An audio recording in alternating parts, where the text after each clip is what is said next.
Não havendo profecia, o povo se corrompe, mas o que guarda a sua lei, esse é feliz. Provérbios 29, 18.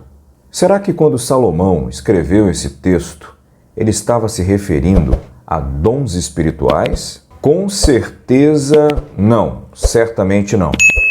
Quer saber o contexto? Vem comigo já para a Bíblia.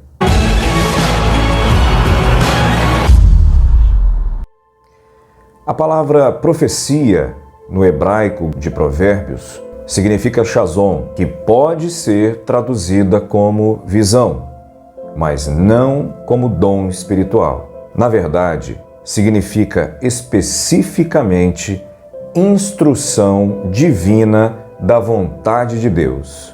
Nesse contexto, sem a instrução divina que vem da lei de Deus, que é a sua palavra, o homem está condenado a uma vida de corrupção moral e espiritual em todas as áreas da sua vida. Quando o rei Salomão escreveu esse texto, aproximadamente há 950 anos antes de Cristo, a Bíblia ainda não continha 66 livros como nós a conhecemos hoje, ou seja, 39 livros no Velho Testamento e 27 livros no Novo Testamento. Em seu tempo, a maioria dos livros do Velho Testamento não estavam escritos. Não havia surgido ainda os profetas maiores, nem os profetas menores. Aliás, em sua época, só existiam 14 livros. Os primeiros 5 livros de Moisés, conhecido como Pentateuco ou Torá, os 2 livros de Samuel, o livro de Juízes, o livro de Josué, o livro de Ruth, o livro de Salmos e os 3 livros que escreveu, Provérbios, Eclesiastes e Cantares, ou também Cântico dos Cânticos, conforme muitas traduções. E as instruções de Deus na época do rei Salomão, elas eram encontradas nos mandamentos, nas escrituras, nas leis, nos sacerdotes e nos profetas. E quem guardasse estas instruções de Deus seria feliz. Esse é o real significado de Provérbios 29, 18. Já a manifestação de dons espirituais, escrito por Paulo, 50 anos depois de Cristo no Novo Testamento, na primeira carta aos Coríntios, no capítulo 12, trata de uma operação específica e importante da graça de Deus para o seu povo. Mas entenda, a sua manifestação não é mais importante que as instruções da palavra de Deus como um todo. Vejamos agora a confusão e os riscos que muitos crentes correm quando misturam dons espirituais com essa fala do rei Salomão, para justificar que esse texto está falando de dons espirituais. Veja, há quem diga que pode até haver pregação na igreja, mas se não houver a manifestação de nenhuma profecia, de nenhuma visão, de nenhuma revelação, então Deus não se fez presente. Entenda, não existe dom espiritual que substitua a eficácia da palavra de Deus, ao passo que a pregação da palavra de Deus também não impede a manifestação de nenhum dom espiritual verdadeiro. Mas é importante ressaltar que quem vive correndo atrás de profecias, só quer saber de profecia, corre o sério risco de acabar encontrando um falso profeta que vai dizer o que Deus não mandou dizer e o pior, vai acabar obedecendo cegamente ao que o falso profeta profetizou. Esse é o perigo.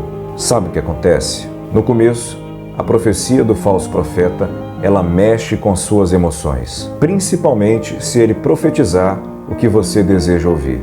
Mas depois, a profecia do falso profeta, obviamente, não se cumprirá. Daí você entra numa grande dificuldade de comunhão com Deus. Mas por que, Senhor? Por que não se cumpriu? Por que, Deus? E fica, por quê? Por quê? Por quê? E no final, você se vê num estado emocional de autopunição, de autocondenação. E fica se cobrando. Mas aonde eu falhei? O que eu fiz de errado? Se não se cumpriu, a culpa é minha. Eu tenho que então agora pagar um preço, eu tenho que fazer um sacrifício, eu tenho que buscar como eu nunca busquei, porque eu sou o culpado.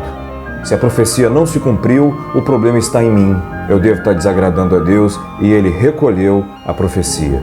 Isso ocorre porque você aprendeu na sua religiosidade a não questionar nenhum falso profeta. E aí o falso profeta sai numa boa para enganar mais um, porque a fila anda, e até porque falso profeta não tem compromisso com a mentira que conta. E aí você fica se achando a pior pessoa do mundo. Porém, jamais passa pela sua cabeça que o problema não é você.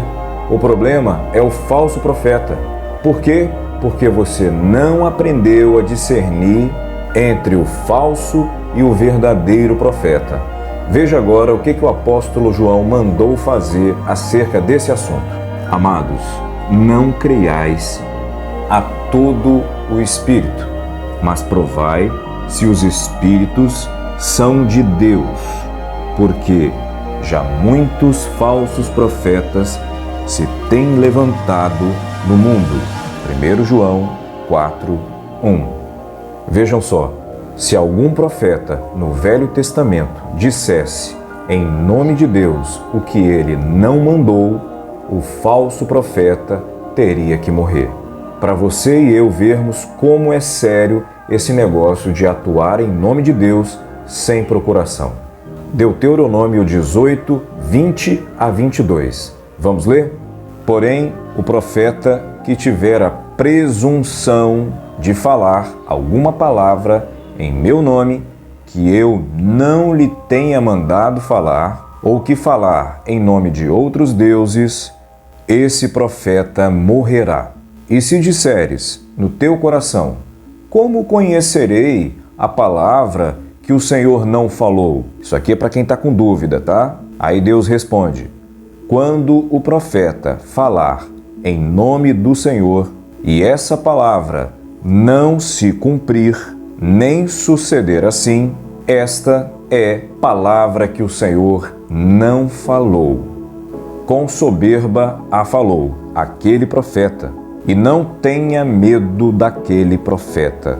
Deuteronômio 18, 20 a 22. A diferença do juízo de morte entre os falsos profetas do Velho Testamento e os profetas de hoje em dia é que quando um falso profeta era descoberto no Velho Testamento, logo ele morria. Mas hoje em dia, o camarada não morre por ser um falso profeta. Não, pelo menos, com tanta rapidez como era na época do Velho Testamento. Mas hoje, no tempo da graça, eles não morrem quando a máscara da mentira cai. Todavia, acumulando tal pecado para a sua própria condenação no juízo final. A Bíblia nos mostra que falso profeta costuma mentir em nome de Deus para alcançar 3 objetivos. Primeiro, para a promoção dos seus projetos pessoais. Segundo, para se autopromover. E terceiro, para encher o bolso de dinheiro às custas dos simples de coração que temem a Deus. E conforme Deuteronômio que nós lemos, esses profetas eles agem motivados por 2 sentimentos, presunção e soberba. E o destino deles, se não se converterem, é a morte. Veja, a Bíblia já dá a dica. Percebeu que determinada pessoa é presunçosa e soberba e quer falar em nome de Deus, quer profetizar em nome de Deus? Abre o teu olho. Você pode estar diante de um falso profeta. A Bíblia fala que Satanás faz prodígios e sinais para, se for possível, tentar enganar até os escolhidos. 1 Tessalonicenses 2, 9 e Mateus 24, 24. E é por isso que temos o dever e a responsabilidade de examinar tudo à luz da Bíblia e questionar tudo se entendermos que algum recado espiritual não vem de Deus. Assim como faziam os bereanos, que conferiam tudo que Paulo pregava para saber se realmente o que Paulo estava dizendo procedia ou não da parte de Deus. E olha que quem estava sendo analisado era Paulo, o maior plantador de igrejas do Novo Testamento. Veja, hoje a palavra de Deus é o único instrumento da orientação divina da vontade de Deus para nós. E a fé, segundo a Bíblia, ela vem pelo ouvir da palavra de Deus. E dom espiritual é um acessório importante, de valor, da graça de Deus, mas não é o principal. O principal é a palavra de Deus pregada, exposta com fidelidade.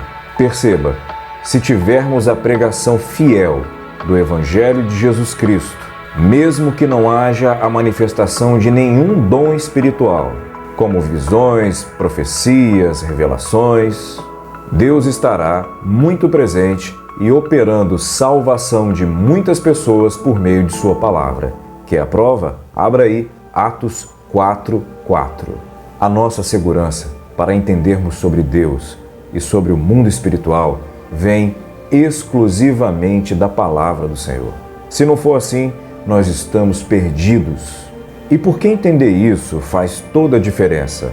Simples, porque isso pode definir o seu destino eterno, céu ou inferno. Deus deixou para nós um manual vivo e poderoso de instruções, que é a sua palavra, para que todo aquele que nele crê tenha vida e vida eterna. A razão por que muitas pessoas são infelizes e fracassam em seus relacionamentos, na sua vida financeira, profissional, familiar e principalmente em sua vida espiritual com Deus, é simplesmente pelo fato que ignoram as instruções contidas na palavra do Senhor. E no lugar dela, dão ouvidos a fábulas, a heresias e a mentiras que até se parecem com verdade. E isso vira um retroalimento difícil de abandonar, que acaba virando um vício religioso. E esse vício religioso cria uma dependência religiosa. E isso acaba por criar uma geração de crentes meninos regados ao leite, pois não conhecem o sabor do alimento sólido e nutritivo que vem da palavra de Deus. Veja agora o que disse o autor aos Hebreus acerca do tema. Apesar de que a essa altura já devesseis ser mestres, ainda estáis precisando de que alguém vos instrua mais uma vez quanto aos princípios elementares da palavra de Deus. Voltastes a necessitar de leite, quando já devíeis estar recebendo alimento sólido. Ora, quem precisa alimentar-se de leite ainda é criança e não tem experiência no ensino da justiça. No entanto, o alimento sólido é para os adultos, os quais, pelo exercício constante da fé, tornam-se capazes de discernir tanto o bem quanto o mal. Hebreus 5, de 12 a 14. Veja, o que está faltando em nossa geração são pregadores comprometidos com a exposição fiel da palavra de Deus. Perceba, é verdade que podemos até conseguir dinheiro, prazer, riquezas, poder, status social, enfim, tudo, mesmo sem andar conforme a palavra de Deus. Isso é um fato. Porém, sem ela, a nossa vida não será plena. Aliás, o que adianta ganhar o mundo inteiro e perder a alma? Mas por que será que é tão difícil para o ser humano entender isso e se contentar com a palavra de Deus? E a resposta está por causa da nossa natureza depravada e caída. É por isso que, se o Espírito Santo não nos convencer do nosso estado miserável, nunca vamos nos aproximar de Deus.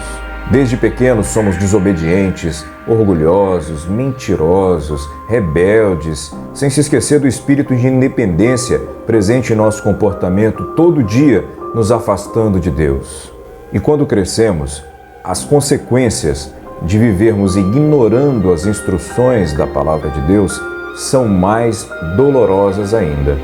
Portanto, o que Salomão entendeu que o povo deveria guardar para não se corromper, nem moral, nem espiritualmente, eram as instruções da vontade divina de Deus, que no seu tempo estavam nas Escrituras, na lei, nos mandamentos, nos sacerdotes e nos profetas. E o povo que conseguisse guardá-las seria feliz. E hoje, no tempo da graça, Deus continua dando instruções preciosas por meio de Sua palavra, por meio de Jesus Cristo e seu Evangelho. E todo aquele que nele crê conseguirá ser feliz, ainda que tenha que enfrentar grandes tribulações. E mesmo assim, não se corromperá nem moral, nem espiritualmente. Antes, será transformado e renovado através da palavra de Deus, experimentando e comprovando em todas as áreas de sua vida como é boa, agradável e perfeita a vontade de Deus. Romanos 12, 12. E no futuro, a vida eterna. Portanto, nunca mais confunda e leia Provérbios 29, 18 da seguinte maneira: não havendo instrução da divina vontade de Deus, o povo se corrompe, mas o que guarda a sua lei, que é a sua instrução, que é a sua palavra, esse povo é feliz. Se você gostou desse vídeo, não esqueça de curtir, de compartilhar, de enviar para todos os seus amigos e até o próximo vídeo, se Deus quiser. Tchau!